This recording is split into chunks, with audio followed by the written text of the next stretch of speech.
Aujourd'hui, on va apprendre les attachements à la halachot qui concernent la netilat lulav. Comment on va secouer la mitzvah, comment on va faire la mitzvah de secouer les quatre espèces pendant Sukkot. On le retrouve dans Siman Tavresh Nunalef, principalement dans le Shulchan Aruch. Et on va voir plusieurs halachot là-dessus. Comment exactement on va secouer le lulav, quand on va le faire, qu'est-ce qu'on fait avec, par exemple, des feuilles qui sont tombées au milieu du chag, etc. Donc, on ouvre maintenant Seif Aleph. Le Shulchan Aruch va nous dire, en ce qui concerne la grande marloquette qu'on retrouve à plusieurs reprises dans la Gemara, est-ce que le lulav tarich eged ou pas? C'est-à-dire, est-ce qu'on a besoin d'attacher les trois espèces, le lulav, la datim et les haravot ensemble ou pas? Là, la halakha sera qu'on n'a pas besoin de les attacher. On le fera quand même pour un minag, pour un hidour qui s'appelle Bekelivan Veo. On veut embellir la mitzvah, donc on le fait quand même. Donc, on a l'habitude de les attacher quand même. Donc, puisque la halakha est qu'on n'a pas besoin de les attacher, on pourra d'après la halakha, on peut les attacher avec n'importe quelle sorte, n'importe quelle chose, pas forcément avec des branches de lulav, malgré que le minag il est quand même de prendre des branches de lulav et de faire un nœud pour les attacher les trois ensemble. Quel nœud on va faire? On va faire un double nœud, comme dira le Mishnah Berurah, et c'est la raison pour laquelle on ne le fera pas avant, il faudra le faire avant Yom Tov, parce que si on a oublié de les attacher jusqu'à que Yom Tov est rentré, on se retrouvera avec un problème, on ne pourra pas faire le double nœud. Dans ce cas-là, on fera qu'un nœud de papillon, parce que on n'a pas besoin, on n'a pas le droit de faire le double nœud pendant Yom Tov, donc à cause de ça, on fera que des bagues ou des nœuds de papillon, et on ne fera pas le double nœud. Mis à part ça, certains ont l'habitude de mettre des kvishlach. Le Mishnah Berurah, il va le ramener. C'est une sorte de pochette qui est faite sa matière, c'est des branches de lulav. Et il y a deux pochettes, une pour la dastim, une pour la haravot, une de chaque côté. Et le lulav qu'on va rentrer au milieu. Et de cette manière-là, on va les trois, ils vont être considérés comme étant attachés. Mis à part ça, on va quand même faire le double nœud en dessous pour faire le minag de faire un double nœud. Comment est-ce qu'on va mettre les hadassim et les haravot? Alors, dans le kvishlach, effectivement, on peut remarquer qu'il y a les hadassim d'un côté et les haravot de l'autre. Et comme ça, diront les poskim d'après le pshat. D'après les poskim, comme ça, on fera.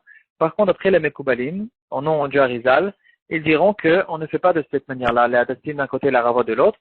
On on pose le lulav sur la table, on met un hadas à droite, un hadas à gauche et un hadas sur le lulav. Et ensuite, on va mettre une harava entre les deux hadassim de droite, une harava entre les deux hadassim de gauche, c'est-à-dire entre le hadas central et le hadas de gauche, et comme ça on aura les trois hadassim, les deux haravot, et d'après la Kabbalah, comme ça on est censé faire, chacun y fera en fonction de son minag. Une autre halakha qu'on retrouve dans Shulchan Aruch, là maintenant dans Seif Zayin, toujours dans Tavresh Nunalef, il dira que pour faire la mitzvah de netilat lulav, on peut attraper le lulav avec quelque chose d'autre. Par exemple, je tiens le lulav avec un bâton ou quelque chose, c'est caché quand même, parce que si c'est pour embellir, c'est que à condition que c'est pour embellir le lulav, dans ce cas-là, on dira que quelque chose qui est fait pour embellir, il est battu le lulav, il est annulé au lulav et il ne fait pas une khatita. Par contre, si je prends le lulav avec une pochette, c'est-à-dire je tiens dans ma main, je mets ma main dans une sorte de mouchoir ou une serviette ou quelque chose, et de cette manière-là, je tiens le lulav. Ça va pas, ça fera une khatita. Et en ce qui concerne les gants, il y aura là-dessus une marloquette. Certains diront que les gants, elles sont annulées à sa main, elles font partie de la main. Dans ce cas-là, ce ne sera pas une khatita. D'autres diront que les gants aussi, c'est comme une pochette. C'est comme tenir le lulav dans sa pochette ou avec une serviette. Dans ce cas-là, et d'après eux, les gants aussi, c'est pas soul. Encore une halakha qu'on retrouve dans le Shulchan Aruch. En ce qui concerne comment on va faire la bracha maintenant des arba minim. Quel est le problème en fait? On sait que la mitzvah elle-même, le deoraita, c'est une seconde de soulever le lulav dès que j'ai le lulav, les quatre espèces dans mes mains, j'ai déjà fait la mitzvah. Donc il y a ici un problème parce que si en général tout le temps quand on fait une bracha sur la mitzvah, on s'apprête à faire la mitzvah, mais quand même il faut faire la bracha avant d'avoir fait la mitzvah. Alors si je prends le lulav et les quatre espèces dans mes mains et je vais faire la bracha, je me retrouve dans un problème parce qu'au fait la vraie mitzvah, le deoraita, je l'ai déjà fait. Et donc je pourrais plus faire la bracha parce qu'on ne fait pas une bracha sur une mitzvah que j'ai déjà fait. On fait une bracha sur une mitzvah que je m'apprête à faire. Alors comment on fait? Alors le Shulchan Aruch il dit tout simplement de prendre que le lulav dans la main, de laisser le hitrok sur la table, et de cette manière-là, puisque j'ai pas les quatre espèces dans ma main, j'ai pas encore fait la mitzvah, je fais la bracha, le premier jour je fais aussi Shechianu, et je soulève l'étrog, je le colle aux trois autres espèces, et à ce moment-là, j'aurais fait la mitzvah, comme ça il dit Shulchan Aruch, comme ça certains le font jusqu'à aujourd'hui. Il y aura deux possibilités qu'on va retrouver dans le Mishnah Berurah et dans les poskim. On peut prendre l'étrog dans la main, mais on le prendra à l'envers. Or, on sait que Minatora, il y a un passouk là-dessus, la mitzvah elle se fait que de la manière où ça pousse sur l'arbre, donc il faut tous les tenir à l'endroit. Quand on les a tenus à l'envers, on n'est pas été d'Echova. Donc c'est la même chose, c'est la même histoire. Le étrog qui se trouve à l'envers dans ma main, c'est comme si il était sur la table. On a juste gagné que on fait un ifsek qui est plus petit entre la bracha et la mitzvah. Et donc j'ai déjà le étrog dans ma main, il faut juste le retourner et après la bracha, et c'est à ce moment-là que j'aurais fait la mitzvah. Il y a une autre possibilité que le Gaon de Vilna dit.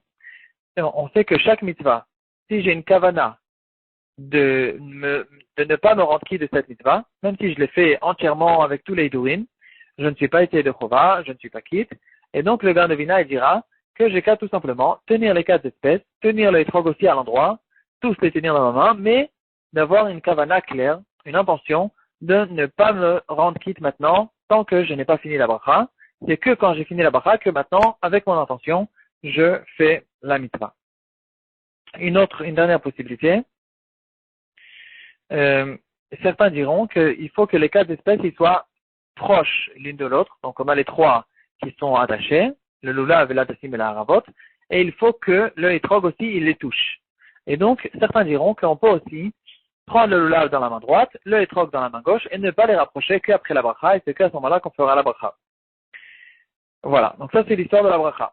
Mis à part ça, comme on vient de voir, on a l'habitude, on prend la mitzvah, elle est au fait, c'est pas une habitude, c'est une halakha, claire. On prend le lulav avec les trois espèces dans la main droite, le étrog dans la main gauche, et pas le contraire, parce que dans ma main droite, même si le étrog c'est le plus important, quand même, puisque j'ai trois mitzvahs dans la main droite, je le ferai de cette manière-là, et la main droite, on sait que c'est la main la plus importante, donc on mettra les trois mitzvahs dans la main droite, et les deux, et le étrog qui est seul, qui est unique, dans la main gauche. Encore une halakha, la mitzvah de l'olav, c'est une mitzvah qu'on va faire toute la journée, mais que la journée. Donc la mitzvah, la nuit, il n'y a pas de mitzvah, ça sera que la journée, mais on pourra la faire toute la journée, depuis le Netzachama jusqu'à la nuit. Mais par contre, le principal de la mitzvah, c'est quand on va lire le Hallel, c'est à ce moment-là où on a l'habitude de prendre les quatre espèces et de les secouer à certains endroits, chacun en fonction de son minag. Il y aura là-dessus plusieurs minagim. Dans quel psukim, en général, c'est Odul Hashem, mais il y en a qui feront deux fois à chaque fois Odul Hashem, et il y en a qui feront, il y a plusieurs minagim là-dessus. Il y en a qui diront que c'est le Chazan qui dit les psukim, et tout le monde répète Odul Hashem, etc. Chacun en fonction de son minag, mais principalement, la mitzvah c'est dans le Hallel, mais quand même, on a l'habitude quand même, pour Zrizin Magdimin à mitzvot, avant la tfila déjà, dès qu'on se lève le plus tôt possible, après le Netzachama, bien sûr, on fait déjà la mitzvah. Il y en a qui ont même l'habitude de rentrer dans une soukha pour le faire. On fait la bracha, le leshamichud, la bracha, et on va secouer le lulav dans tous les sens. Et de cette manière-là, on aura déjà fait la mitzvah avant le Hallel. Quand on fera le Hallel, on ne refera pas la bracha sur le lulav. Et donc, il y a aussi notre halakha qui dira qu'on ne va pas manger tant que j'ai pas fait l'intila lulav. Par exemple, quelqu'un qui n'a pas fait le lulav le matin pour une raison ou une autre, et qui va faire le lulav que l'après-midi, il faut faire attention qu'il n'a pas le droit de manger avant d'avoir fait le lulav, de peur qu'il s'attarde et qu'il oublie de le faire. Et dans la halakha aussi qu'on retrouve dans le Shulchan Aruch, c'est Ifret, de secouer le lulav. Là, on a dit que le deoraita de la mitzvah, c'est de le tenir dans mes mains, mais quand même, il y a un minag depuis toujours, de le secouer dans tous les sens. Le Rambam, il y a quelque chose d'intéressant qui dira, le Rambam il dit qu'on ne secoue que vers le haut, vers le bas et en face de lui. Par contre, dans le Shulchan Aruch, et comme ça est le minag dans tout Israël aujourd'hui, c'est de le secouer aussi dans tous les sens. Il y aura là-dessus par contre deux minagim principaux, d'après les Mekubalim et d'après les Poskim. Certains diront qu'on fera quand je me mets en face du Mizrach. Certains diront qu'on fait tout en ordre, c'est-à-dire je fais le Mizrach, ensuite à gauche, derrière, je me retourne à droite, etc. Et certains diront, d'après les Mekubalim, qu'on fait à droite, à gauche, en face, en haut, en bas, derrière. Chacun le fera en fonction de son minag. Et à chaque fois que je vais secouer le lulav, je vais le secouer 3 fois, le faire revenir vers moi, et vers ma poitrine. et comme ça pendant 3 fois, et je vais secouer le lulav de manière à ce que les branches, elles vont se secouer, elles vont comme ça faire du bruit. Et c'est aussi un minhag qui est écrit dans les poskim. Il y en a qui se retourneront à chaque fois qu'ils vont tourner, il y en a qui le feront même sans se retourner. C'est aussi des minhagim, les deux ils existent. C'est pas une erreur de ne pas se retourner. Mis à part ça, on va voir encore une halakha dans Seif Chet dans le Shulchan Aruch. Non, je pense on a tout vu. Voilà, donc en gros c'est ça. Non, dans Seif Aleph, encore une dernière halakha. Il faut faire attention. Il y a des fois des feuilles qui peuvent tomber dans le lulav. C'est-à-dire au courant du Chag, il y a des feuilles de la Hadassim ou de la Haravot qui se sont détachées et qui vont tomber. Et par contre, le Shulchan Aruch il dira que ça aussi c'est pas une khatita, donc il n'y a pas besoin de le faire sortir. C'est pas une khatita parce qu'on dira encore une fois min memino et nochotet, puisque c'est la même matière, ça ne sera pas une khatita. On peut retrouver cette halakha dans Seif Aleph, dans là-bas, dans Tav Resh Nun Aleph dans Shulchan Aruch. Voilà, en gros, ça c'est la halakha que on voulait dire aujourd'hui à propos de la mitzvah de Netilat Lulav.